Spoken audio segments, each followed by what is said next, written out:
Today's episode is brought to you by Mazars. SoundCartel. Diet, exercise and attitude. No, not a weight loss regime, but the keys to retiring well, along with good money management during your working life. So don't wait. Get onto it all right now. From SoundCartel, I'm Nicole Goodman, and this is Business Essentials Daily.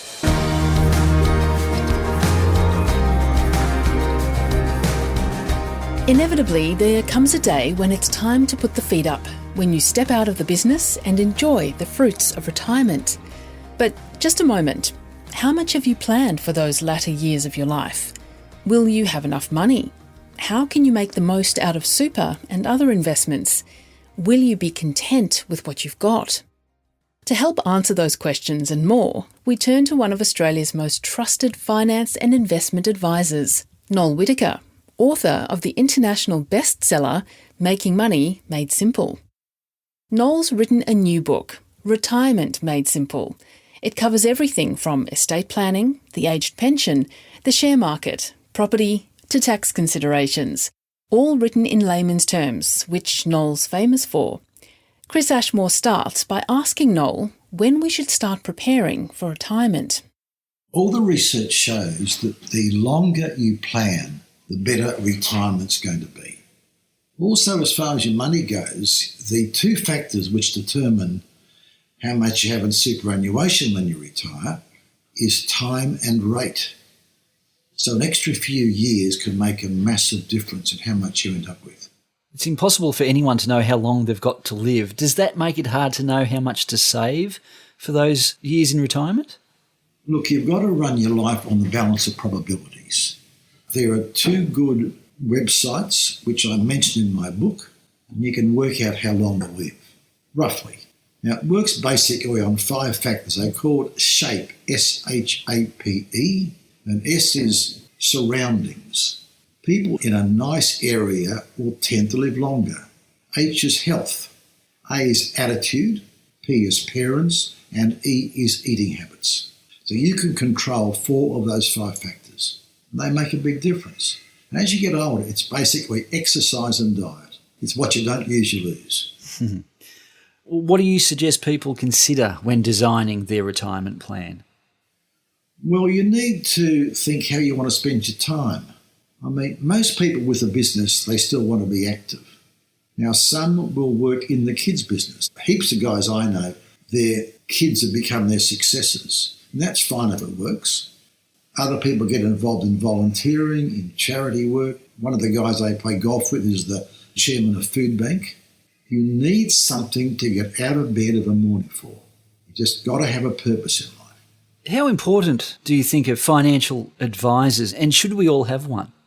Well, I think you need an advisor if you've got enough money to have one. I mean, if all you've got is a little house and you work in a low-paying job, you might need an advisor.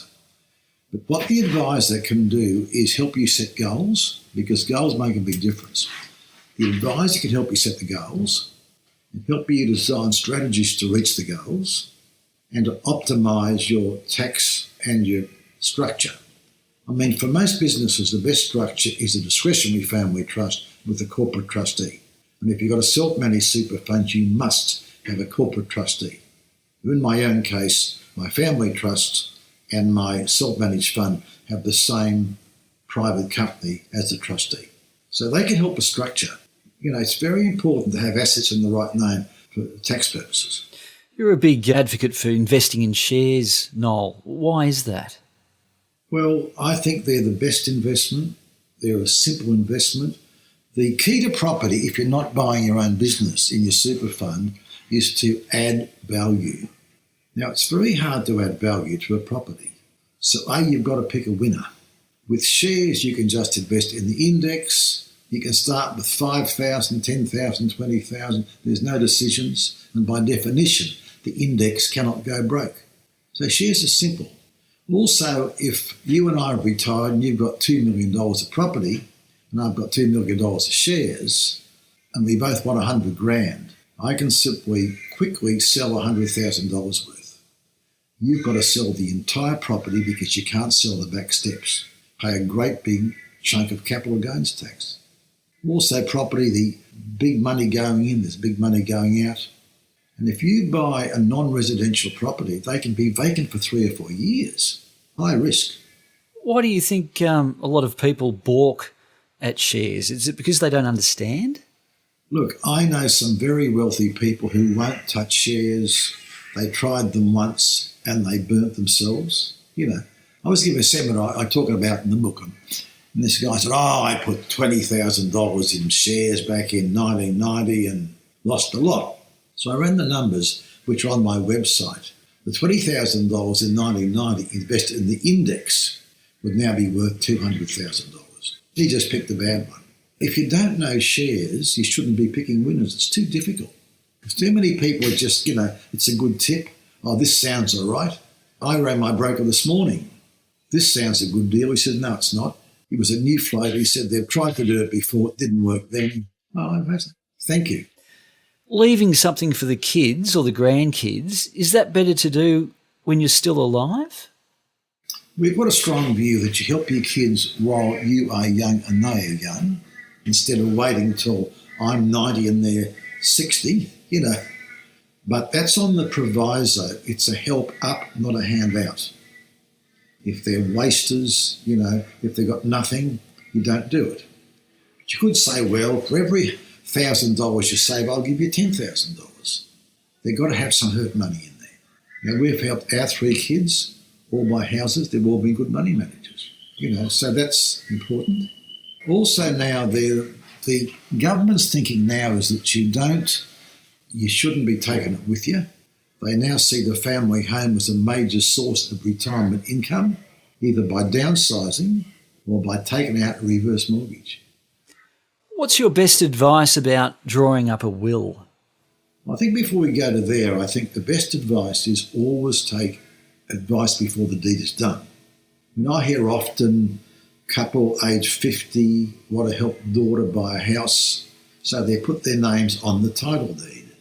Then they become half owners of a house worth $400,000. Now fast forward 15 years, the house is worth $800,000, their share's worth $400,000. Now they want to get the age pension. Well, they're over the assets limit.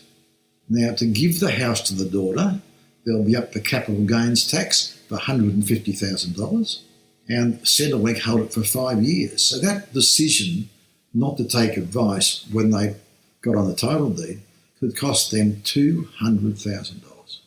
Now in a will, I think the main thing is testamentary trust or not, because we always talk about the case of the couple left $4 million and there were 4 kids.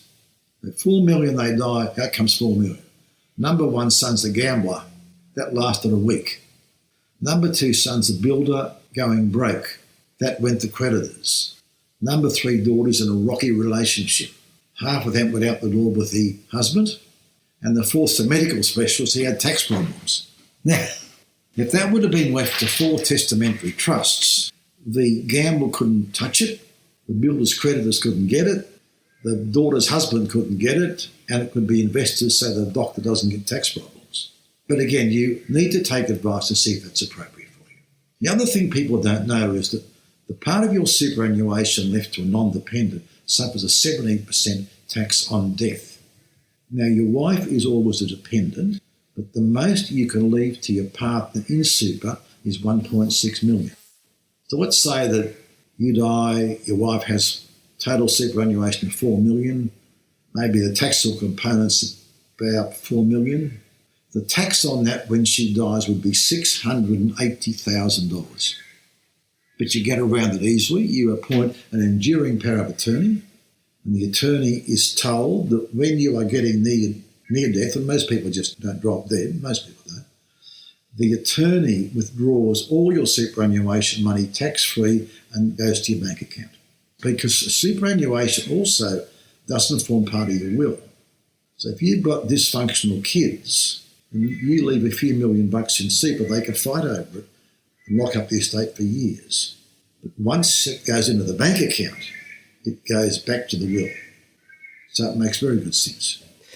I suppose to finish up with, Noel, once retired, People can sometimes lose a sense of purpose. How do you recommend people live a happy and fulfilling retirement? Well, the major factors are your health and your relationships. In the book, I talk about something I never heard of till I researched the book, called low-value transactions. So you walk the dog and you say hi to someone else walking the dog. You go to the coffee shop and you say hi to the proprietor.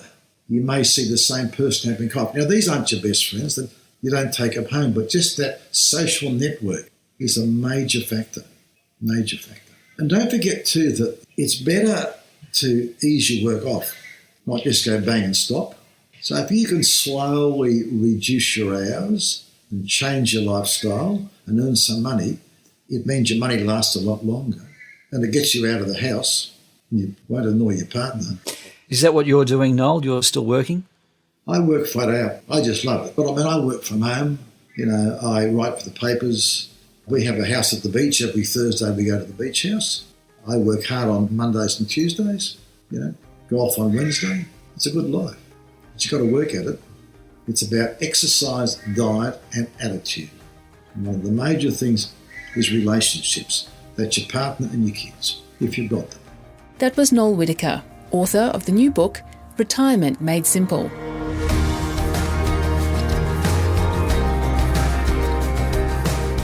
This episode of Business Essentials Daily is produced by the team at SoundCartel. Thanks for listening. I'm Nicole Goodman. We'll bring you more Be Daily tomorrow. Follow at BE Daily Podcast across social media and head to bedaily.com.au for more from the Business Essentials Daily podcast. SoundCartel.